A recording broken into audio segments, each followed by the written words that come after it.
Hey, what's going on, guys? Welcome to our Final Fantasy Wave Access video, and today we're going to be talking about the second part of the Dragon Quest die units. First is going to be Hadler, Superior Being Hadler. This STMR is pretty decent, two-handed fist, so if there's any mages out there that'd like to use two-handed fist besides this guy, it's pretty good magic, pretty good killers, pretty good. He has an 8 times mod buff, cooldown for several abilities, 25% fist and peril on a cooldown, not as special, but it's still an option. 70 times one hit fire magic damage with 50%, so it's 1,400 times fire magic nuke. Cooldown boosted by 80 times mod, and 200% magic TH, 500% cap. 300% little burst damage, which is actually pretty good.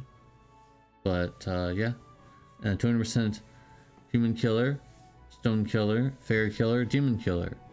His LB, he has a magic store on it, but we're talking about the SLB here. 135% fire and peril, basically 2 hits, 300 times fire magic damage, 360 times of a human enemy.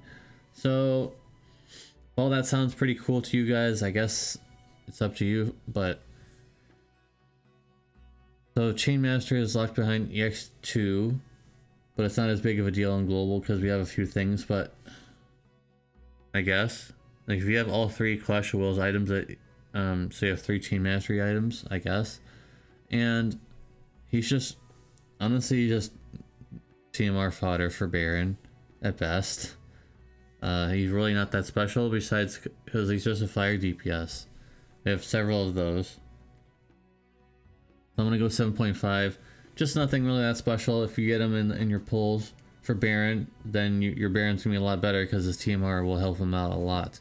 But other than that, I've never used him really, and there's no reason to.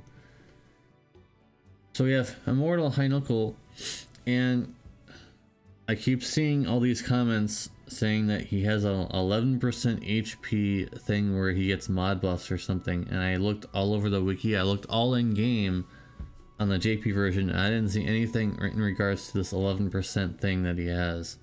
And I even showed this to other people and they said, oh, I don't know where this is either, I can't find it. So I'm not really sure where this is coming from. They're saying something about 11% HP so he gets a mod buff. A lot of people are saying it, but I don't see it. So if you can show me in the direction of that, please do. Anyways, he has a 70% general magic mitigation, 80% magic demon mitigation. That's actually pretty good for demon mitigation. That's pretty high. 80% is pretty high in terms of anything, so that's pretty good. It's the Celeste type magic cover with buffs and cover and stuff like that. We gotta awaken it, I believe. He also has a 270% attack true shield wield, 225% spirit true shield wield. Don't ask why those weird numbers exist, they just do. 30% LB damage, 5% cap. That's good because you shouldn't be focusing on that kind of stuff when you're a tank. 75% general mitigation at the start of battle if you equip his TMR. His LB is a stacking LB, which is decent if you need him to deal damage in the meantime. But the SLB at full power now that I rewrote down everything that apparently got changed, so that the attack he gets 89% magic break, which was already there. The only thing that changed is now apparently he has 50% more demon, stone, and reaper killer compared to 200%. Now it's 250% of those killers, and also instead of 280, I believe it's 350 times, but it's still 27 hit, and I believe anyways, and so yeah, 27 hit. Hopefully it's not delayed. Hopefully that would be great, right? That'd be great. So there's a lot of magic tank variety on the global version compared to the JP version, so he might not be as special to you.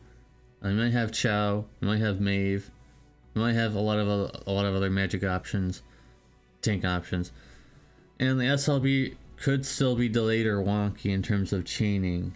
because he's kind of known for that. So hopefully they fixed it, but I'm assuming they didn't. because that's the Gumi way. They would just put bigger numbers but not do anything else. But if they do fix it and allow it to chain with other 27 hitters easily, then he's a lot better. He's a lot better for sure. So I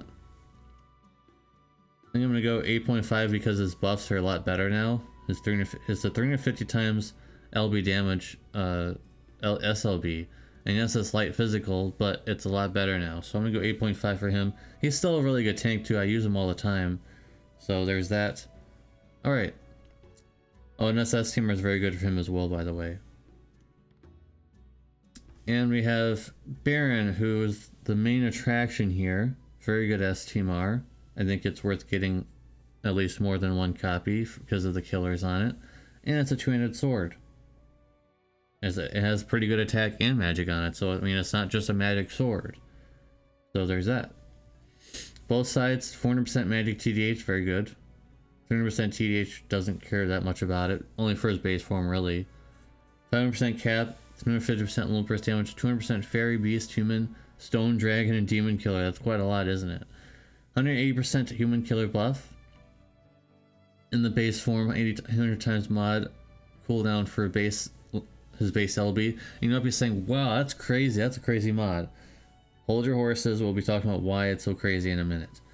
And his LB is 85% defense spirit break. Not too bad. Not too bad for physical or for a DPS to have that kind of a break, at least. 130% lightning imperial. You can do better than that now. And 1,600 times one hit lightning other damage or fixed damage or whatever you want to call it. So this is not influenced by killers at all. The only thing that can really influence it is weapon imperils. So that 800 times mod seems super crazy, but it's actually really not that crazy. It is pretty good though if you want to do fixed damage. So in his Brave Shift form, he has a 50 times mod. Well, I believe he has this cooldown on both, but this is relevant for this LB really. 50 times mod buff for his LB. And the LB, 85% spear break, 130% lightning imperial. Again, you could probably do better than that on the global version right now. 300% LB damage buff, one hit lightning magic damage 200 times, and a 300 times max, technically 350 times with the LB mod buff. So few cons here. He has no infinite turns, so you gotta use his Brave Shift form properly. Because you have to wait until turn 5 to get that LB mod buff. The cooldown is available on turn 5, which sucks. A neat global buff, a neat global buff would have been to allow that to be on turn 1, 2, or 3. One of those would have been great. And only one use of the human killer buffs, and only lasts for 2 turns, so you got to make sure you use that properly as well. And like I said, you have to wait until turn 5, I believe. Pretty sure. Maybe it's turn 3, I can't remember. Maybe it's turn 3, I don't know. My bad, it's turn 3, not turn 5. Turn 3, it's turn 3, not turn 5, so it's not as bad. I'm thinking of someone else that has cooldown on turn 5, I guess. It's turn 3, so don't grill me in the comment section, that's my mistake. And I even wrote that in this morning, so that shows you how awake I was, I guess. So you gotta wait until turn 3 to get that LB going, the LB mod buff. So you gotta work around that. Maybe stick around in the base form or just don't. But in the meantime, guys, Baran is really good. He has some flaws, but he's very good. He would like the magic variants, though. I'll say that. He would definitely like the magic variants. He'll be a lot stronger with the magic variants. I'm gonna go 9 out of 10 for Baran. And his vision card is very good now because it's unrestricted, and that's the reason why I'm pulling as well. So look out for my Baran pulls very soon. I'm gonna be pulling for him to get that vision card. I'm gonna get baited into it, so not much I can do about that. It's just a very good card to go for. Alright guys, thank you guys very much for watching. Appreciate you. Sorry about the few errors in this video, but can't be helped at this point. Thank you guys very much for watching. Appreciate you. Make sure to subscribe for the Chrono Cross unit review as well. And I'll have to see you in the next video. Peace.